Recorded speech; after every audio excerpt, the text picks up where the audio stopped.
Hey, hey, hey, hey, hey. Bienvenido a TechKickas, la edición 2022, un evento tecnológico que pretende hacer fácil lo que a priori parece muy complicado.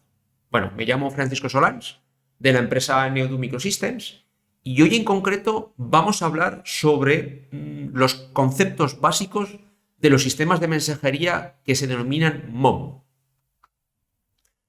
Bueno, aprovechando que ya es el Día de la Madre, y que yo estoy aquí trabajando, y de hecho mañana, el Día del Trabajador, pues para ser coherente conmigo mismo, también voy a trabajar. Eh, Vamos a hablar sobre los MOM, que los MOM, traducido del inglés, es el Message Oriented Middleware. Bueno, ya veis que mi inglés es bueno, ¿eh? De narices. Para entender los conceptos de los sistemas MOM, os recomiendo que acudéis a esta literatura, a este libro, que se llama Enterprise Integration Pattern. Este libro contiene una serie de patrones, bueno, más concretamente aquí indica que son 65, que están enfocados a la mensajería. Tened mucho cuidado porque cuando hablamos de mensajería, a base de usarlo tantas veces, solemos asociar la mensajería con los sistemas de mensajería síncrona, con los buzones, como tal. Luego os contaré un poquito por qué se les considera buzones. Pero mensaje, siendo purista, se le llama a cualquier dato o cualquier acción que ocurre de un origen o un destino, ¿vale? Eh, Gracias a este libro, o con lo que se define en este libro, existen multitud de implementaciones, como puedan ser, por ejemplo, Apache Camel, que es un proyecto también de la Fundación Apache, que implementa la gran mayoría de patrones de diseño orientados a la mensajería, los EIPs. Tenéis muchísimos motores SB que utilizan estos conceptos del EIP, como puedan ser, por ejemplo,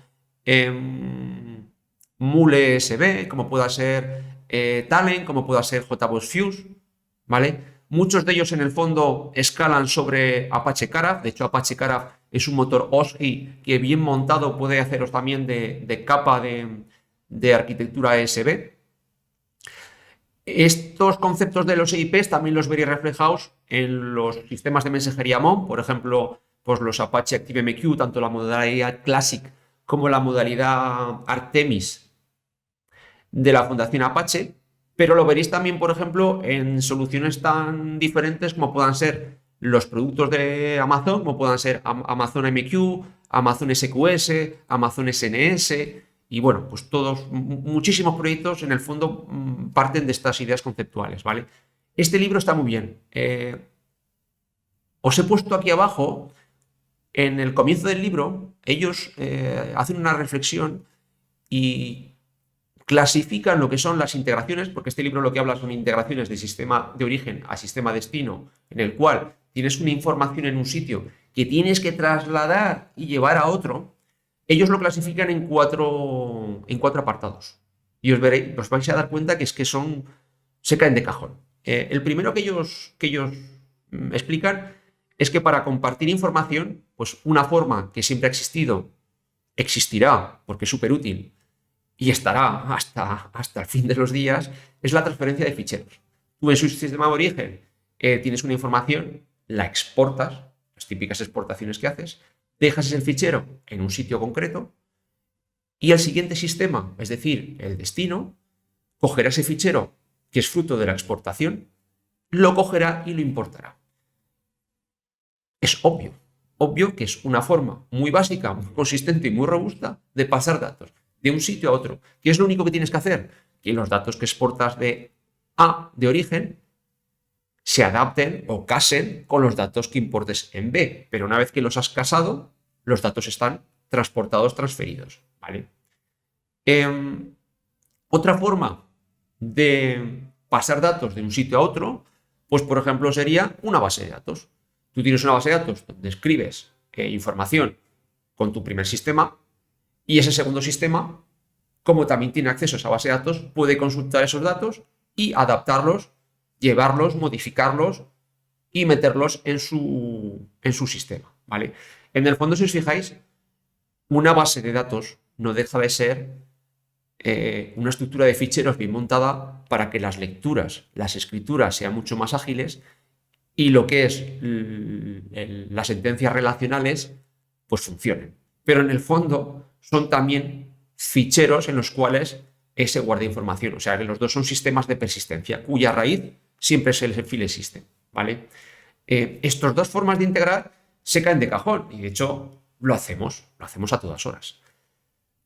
En este libro os comenta, y ahora es cuando empieza lo divertido de la historia, que también se puede integrar utilizando los RPCs o lo que se conoce como Remote Procedure Call.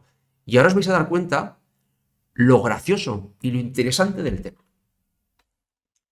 Vamos allá. Vosotros, por ejemplo, aquí en esta transparencia os he puesto en la parte de la izquierda la típica llamada local. La típica llamada local es cuando tú programas de forma secuencial una línea, otra línea, que yo os he puesto puntos suspensivos, otra línea.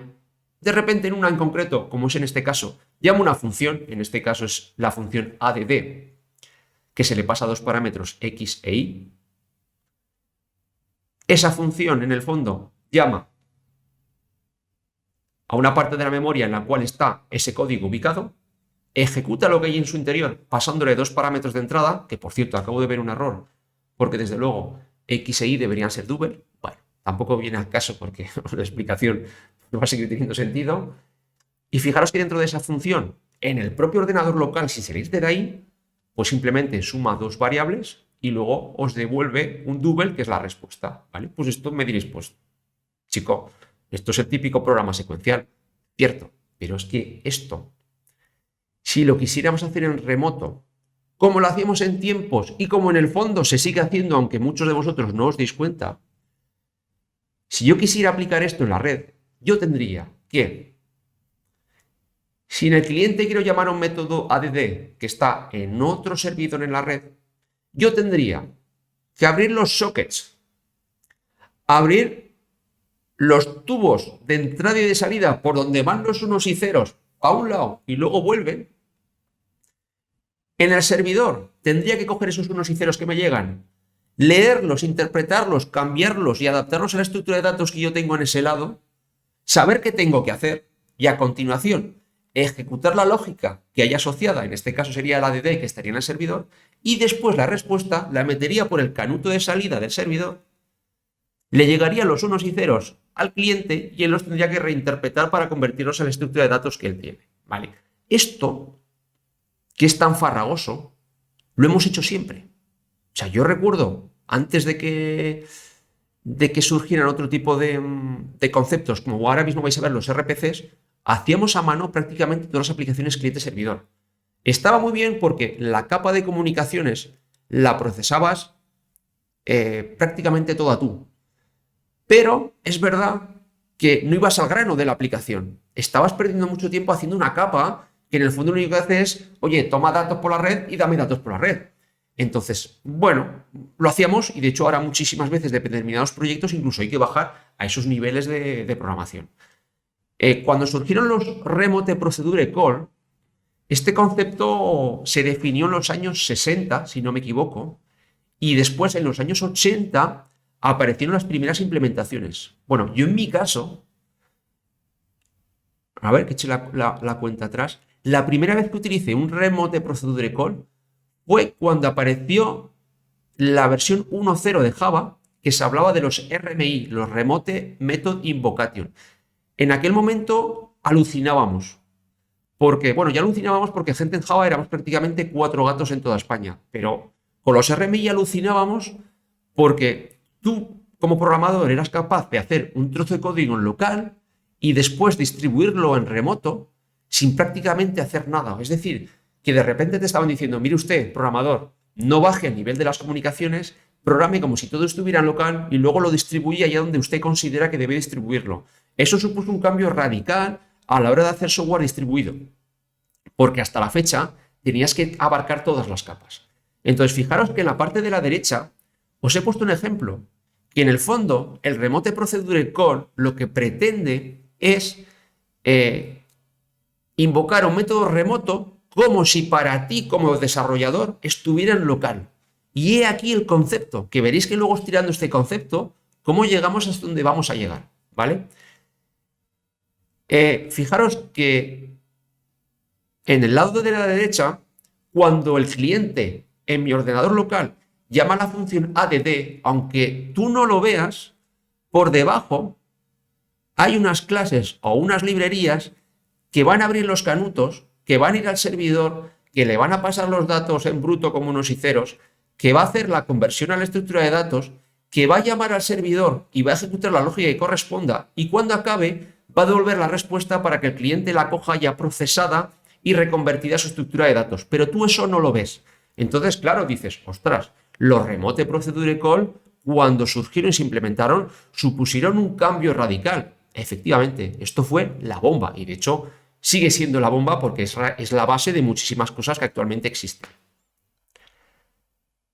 Entonces, viendo esta chispa, viendo esta idea, si estiramos más el hilo, os vais a dar cuenta que en los Remote Procedure Call, en la explicación inicial, en el origen, tú lo que querías era, tú como cliente, llamar al servidor, que el servidor ejecutase una lógica allá en el otro lado de la red y que cuando acabase le respondiese al cliente. Si os fijáis, el cliente se queda paradito. Es lo mismo que cuando vosotros, por ejemplo, os vais a Internet, abrís vuestro navegador web y pulsáis a una página web. Hasta que la página no sale, vuestro cliente, vuestro navegador, no hace nada más. Cuando la página llega, os aparece ya el HTML interpretado visualmente para que lo veáis visualmente, porque si no sería todo texto, y de hecho está el texto detrás, ¿vale? Y el cliente puede seguir. Este tipo de llamadas en las cuales el cliente espera que el servidor acabe, se les llama llamadas síncronas, ¿vale? ¿Qué nos ocurría a los que hacíamos aplicaciones cliente-servidor? Que la llamada síncrona no está mal, pero imaginaros que empiezas a lanzar muchas llamadas síncronas al servidor. Como son síncronas, imaginaos que lanzas 100.000 o 200.000 o 1.000.000. Pues si estas se solapan y de forma a la vez tienen que ser atendidas, el servidor como tal necesita asignar CPU, necesita reservar memoria, ejecutar, y los clientes tienen que esperar. Claro, cuanto más carga les deis, cuanto más carga le metéis al servidor, los clientes van a tener que esperar más porque el trabajo se va acumulando, ¿de acuerdo? Y entonces, claro, eso muchas veces es un problema. Os pongo un ejemplo. Imaginaos que yo lanzo un cliente y quiero enviar al servidor una petición para que me envíe 100.000 correos. Y supongamos que cada correo le cuesta un segundo. Dicho así, tú sabes que el cliente tardaría 100.000 segundos a poder seguir su trabajo. Y tú te preguntas, ¿yo por qué tengo que esperar? Y he aquí el kit de la cuestión. Hubo desarrolladores que se dieron cuenta que no era necesario que el cliente esperase a que el servidor acabase. Y por eso, conceptualmente, surgió el concepto de llamada síncrona. Esto, cuando lo desarrollábamos, nosotros lo que hacíamos era, el cliente llama al servidor y el servidor, cuando recibe la llamada, automáticamente crea un hilo paralelo, y ese hilo es el que hace la tarea, y ese mismo hilo que ha recibido la llamada del cliente le devuelve al cliente una aceptación de llamada que está de acuerdo y conforme con que ha recibido esa petición y que la va a tramitar. Pero en este caso, el cliente no va a esperar. El cliente recibe la aceptación y sigue con su historia. El servidor, sin embargo, tiene todavía una tarea que realizar. Entonces, fijaros que el concepto de llamada asíncrona cayó por su propio peso, porque evidentemente si no lo tienes, te va a hacer falta, ¿vale? Ojito, porque seguimos tirando del hilo y os vais a dar cuenta como los MOM nacen porque tienen que existir. Entonces, dicho esto, y habiendo visto la diferencia o la necesidad de llamada síncrona, más adicionalmente la llamada síncrona, no os lo he puesto en este diagrama, pero pensad, y de hecho muchos de vosotros actualmente lo estáis empleando, hay llamadas asíncronas que te puede interesar que el servidor, cuando acabe su tarea, le notifique al cliente que esa tarea se ha acabado, aunque el cliente ya ha seguido su propio ciclo vital. Esto, aunque aquí no esté reflejado, aparece en muchísimos desarrollos y es necesario. Necesitas tener una notificación, un evento de que te diga el servidor ha acabado sus tareas, ¿vale? No lo he puesto porque no aporta más valor a la explicación de por qué han surgido los sistemas MOM, pero que no se os quite de la cabeza que esa variación esa extensión de funcionalidad también está ahí, ¿vale? Bueno, pues si retenéis en la cabeza el diagrama anterior de la llamada síncrona, esta transparencia, que en el fondo es el concepto básico de un sistema MOM, es lo mismo pintado de otra forma, ¿vale? Y vamos a verlo. Fijaros que en las llamadas asíncronas teníais el cliente, el origen, que llamaba por la red mediante esos RPCs, esos métodos remotos que para ti es como si estuvieran en el local, sin saber muy bien cómo, aunque en el fondo va por sockets. Ese cliente, origen, llama al servidor. Aquí, cuando se habla de sistemas de mensajería, la semántica que se suele utilizar, las palabras que se suelen utilizar, se suele decir que el cliente se le llama productor. Que se os quede bien en la cabeza porque veréis que muchos libros o muchos artículos hablan sobre estos conceptos, ¿vale? El productor, que en vuestro ejemplo anterior, cuando se contó las llamadas asíncronas, era el cliente, en este caso es lo mismo, productor y cliente, ¿vale? El productor llama servidor, en este caso, llama a un trozo de código, a un middleware, a una lógica, a una aplicación que está levantada, ¿vale? Que es la que va a recibir esa llamada.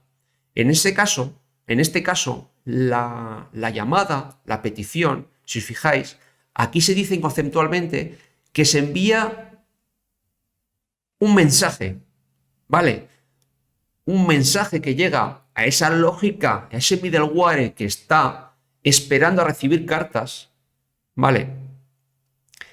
Y posteriormente esos mensajes quedan guardados en ese trozo de código, en ese middleware, ¿vale? Aquí, si os fijáis, ese middleware, lo veréis muchas veces, se le suele llamar broker de mensajes, ¿de acuerdo?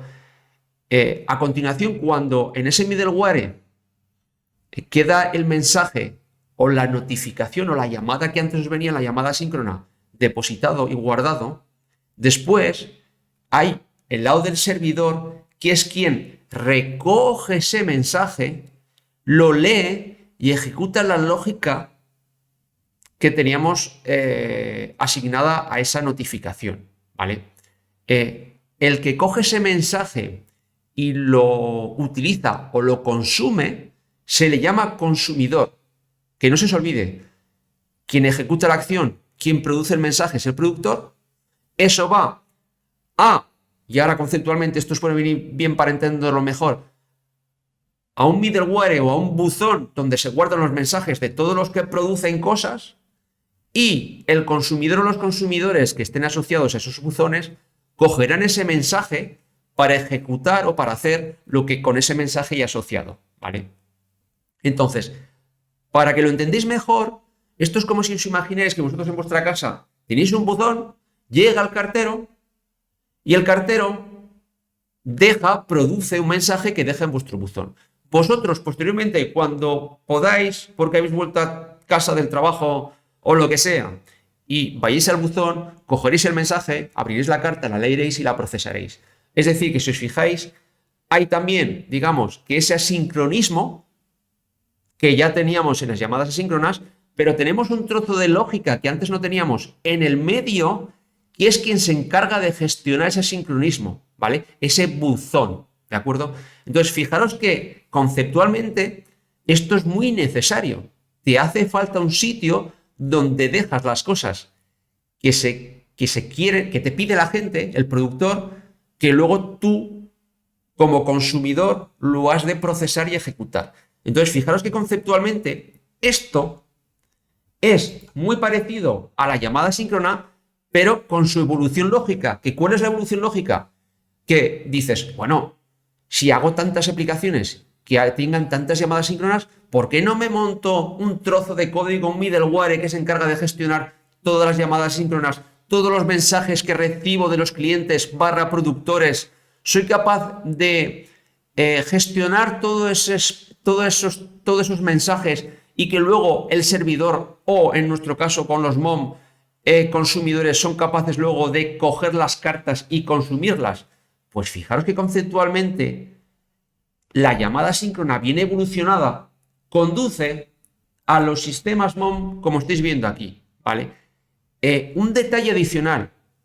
Si fuerais ingenieros de software avispaos, diríais, bueno, pues aparte de montar mi middleware para controlar de forma global todas las llamadas asíncronas de todos mis productores o consumidores y hago una capa mucho más abstracta y en un caso muy particular, ¿no os dais cuenta que haría falta un sistema para guardar los mensajes que me llegan? Y en tu buzón te llegan cartas en papel. Las cartas en papel, el papel es tu sistema de persistencia. Aquí en este caso, en otro taller lo veremos, sobre todo cuando hablemos de Apache ActiveMQ Artemis.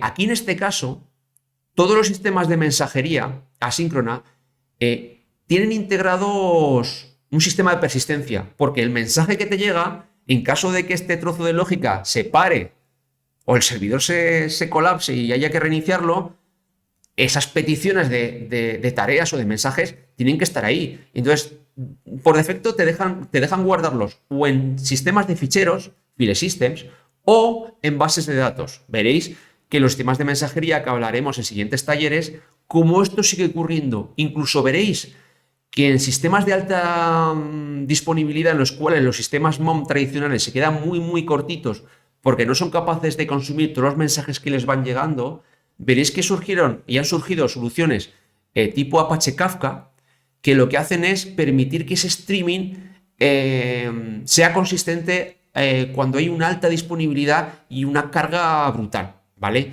Entonces, un poquito, con esto lo único que quiero es que razonéis, que reflexionéis, que entendéis el por qué los sistemas MOM fueron necesarios y son tan necesarios, ¿vale? Y fijaros que la idea simplemente es que conceptualmente entendáis cuáles fueron las causas de por qué surgieron los sistemas de mensajería MOM. Y a partir de aquí, en los siguientes talleres ya os podré contar implementaciones que existen, como puedan ser, por ejemplo, los proyectos de la Fundación Apache, como Apache ActiveMQ, tanto la versión clásica como la versión más moderna, que se conoce como Artemis. Ver también cómo estos diseños de patrones, los EIPs, se aplican a tanto arquitecturas SB como arquitecturas EDA en diferentes productos. Veremos también cómo esto mismo se utiliza en arquitecturas basadas en proveedores cloud, como puedan ser productos de Amazon AWS, como es Amazon MQ, como Amazon SQS, como Amazon SNS y muchos otros. Y con esto doy por terminado el taller. Y así que no os digo más. Y hasta otra, chavales. Y nos vemos muy, pero que muy pronto. Un saludo.